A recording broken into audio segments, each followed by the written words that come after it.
Hello guys welcome to my new blog new day.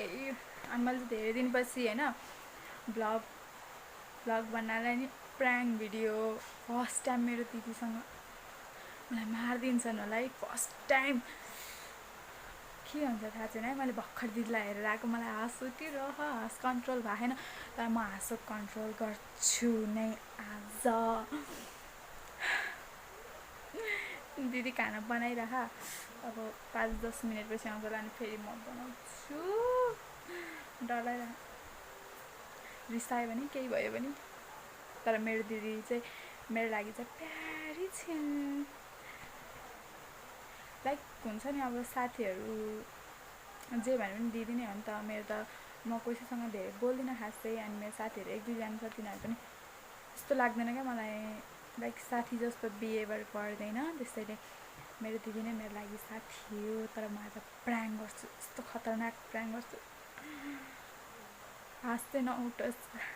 यति नै। अहिले चाहिँ अब म दिदी आएपछि आउँछु ल फेरि पनि। बाई।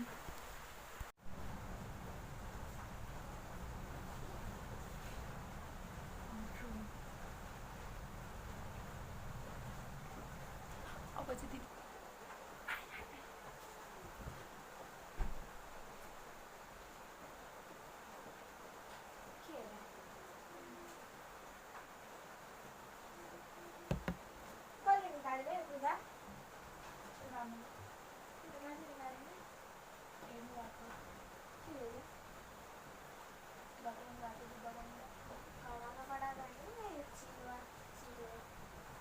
Mami, किन मेरो कुर्ता हेरेको? किन मेरो कुर्ता हेरेको?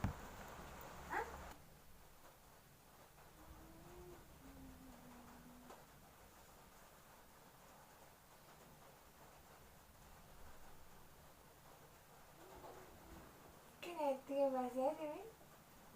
के भयो? मेरो दिमागमा एउटा कुरा खेलिरहेको के को? आउनु भन्छ। किन एउटा मतलब? के कुरा? किन मोबाइलमा त? ला भिडियो गरिरहेको छ? छैन के भयो?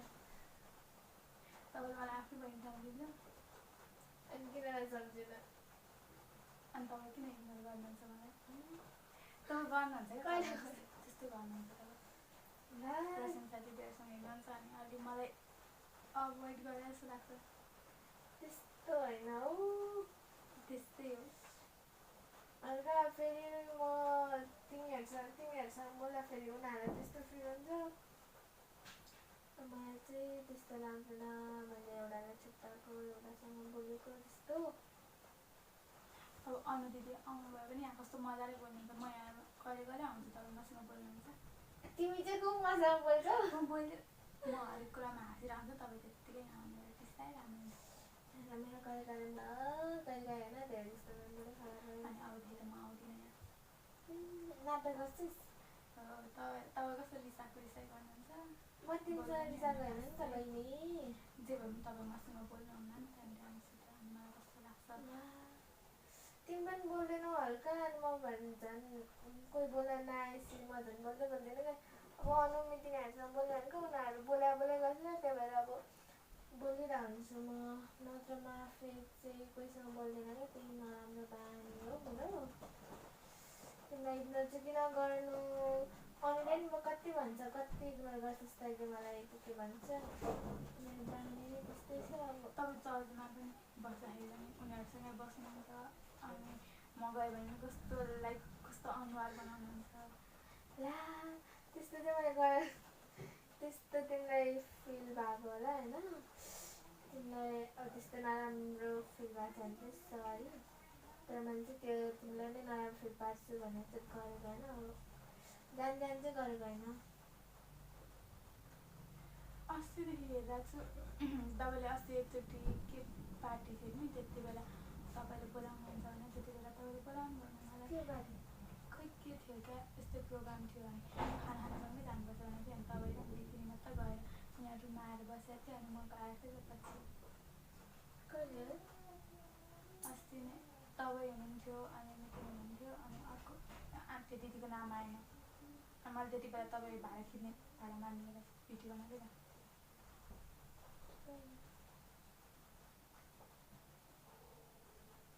त्यति बेला नि तपाईँले खत्रै अब बोलिरहेको थियो म त। अनि त्यति बेला तपाईँहरू खाना खाएर गएर त्यसपछि म बाबासँग खाएको अनि तपाईँलाई सोधेर तपाईँसँग आएको थिएँ त।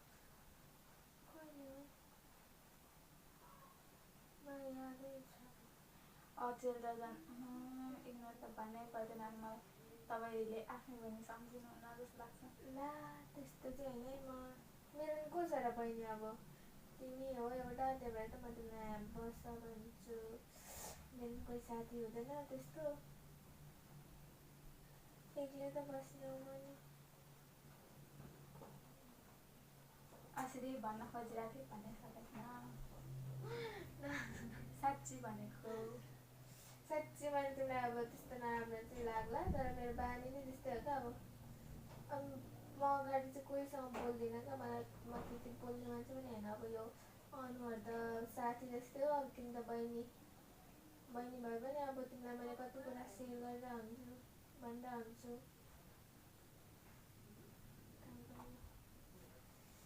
तिमीलाई त्यस्तै नराम्रो लाग्यो भने चाहिँ मैले त्यस्तो अब तिमीलाई इग्नोरै गर्छु। तिमी चाहिँदैन, तिमीलाई आफ्नो बहिनी नठानेर त्यस्तो चाहिँ गरेको होइन। तिमीलाई त्यस्तो फिल भएछ। अब तिनीहरूको त अब उनीहरूसँग त हाँसी मजाक हुन्छ। तिमी त बहिनी हो, बहिनी भनेपछि त हल्का आफ्नै जस्तो त हुन्छ नि। अबदेखि चाहिँ म यहाँ आउँदिनँ भनेको। ए नाटक पार्छौ साँच्ची के होमवर्क धेरै दिएर? होइन होमवर्कको कुरा होइन क्या। तपाईँ आगमनमा तपाईँ कसैसँग पाउनुहुन्छ अनि त्यस्तो होइन क्या। अब म उसँग अहिले यहाँ बसेर तिमीलाई त्यस्तो फिल भयो, नत्र म उसँग रिसाएपछि उसँग झगडापछि मेरो मुडै अफ हुन्छ क्या। अनि अनुहरू आउँदा पनि म रिसाएर पठाएर हुन्छु। तिनीहरू चाहिँ अब तिनीहरूलाई थाहा छ मेरो बानी त्यसैले माइन्ड गर्दैन। अब तिमीलाई त फर्स्ट टाइम हो, अनि त्यही भएर तिमी उसको रिस तिमीलाई पोखेको जस्तो होला। बरु म रिसाए पनि बोल्दिनँ, नबोलिबस्छु। किनकि अब मैले रिसमा बोल्यो भने झन् नराम्रै बोल्छु नि त। अनि त्यही भएर म बरु कन्ट्रोल गरेर कोहीसँग बोल्दिनँ क्या। अनि त्यही भएर तिमीलाई अब त्यस्तो फिल भएन। तर म आउँदिनँ अबदेखि। धेरै नाटक नपार। त्यस्तो नआउने चाहिँ मैले के गरेको छु हौ? आउँदिनँ म। चौध नि अर्कै जान्छ होला अरू। ओइ किन नाटक पार्छस्? चुपचाप आएछ। आमा घरको माथि चल्छ त्यही जान्छु। होइन हौ, अब तिमीले मलाई अब यसरी त्यो अब अहिले भर्खर त तिमीले मलाई नजिकबाट चिनेको छौ मेरो बानीहरू, त्यही भएर तिमीलाई सुरुमा नराम्रो लाग्यो होला।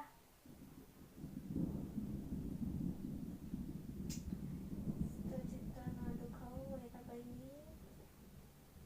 अनि त्यो अस्ति आज त मलाई त्यसको त भिडियो बनाएर दिन्छ होइन क्या।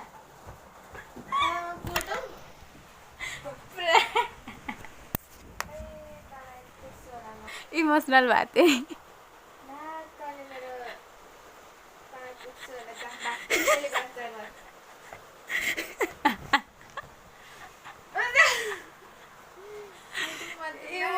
सिरियस भएर सम्झाइरहेको थिएँ। इमोसनल भइसकेको थियो। ओइ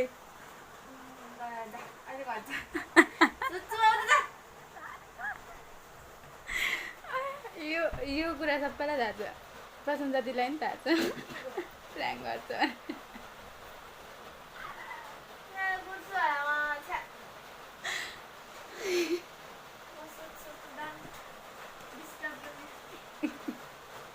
बाई बाई, आजको लागि चाहिँ यति नै ब्लग है। जस्ट अलिकति कमेडी हुन्छ होला, रुन्छ कराउँछ होला भनेको, तर त्यस्तो भएन। बाई।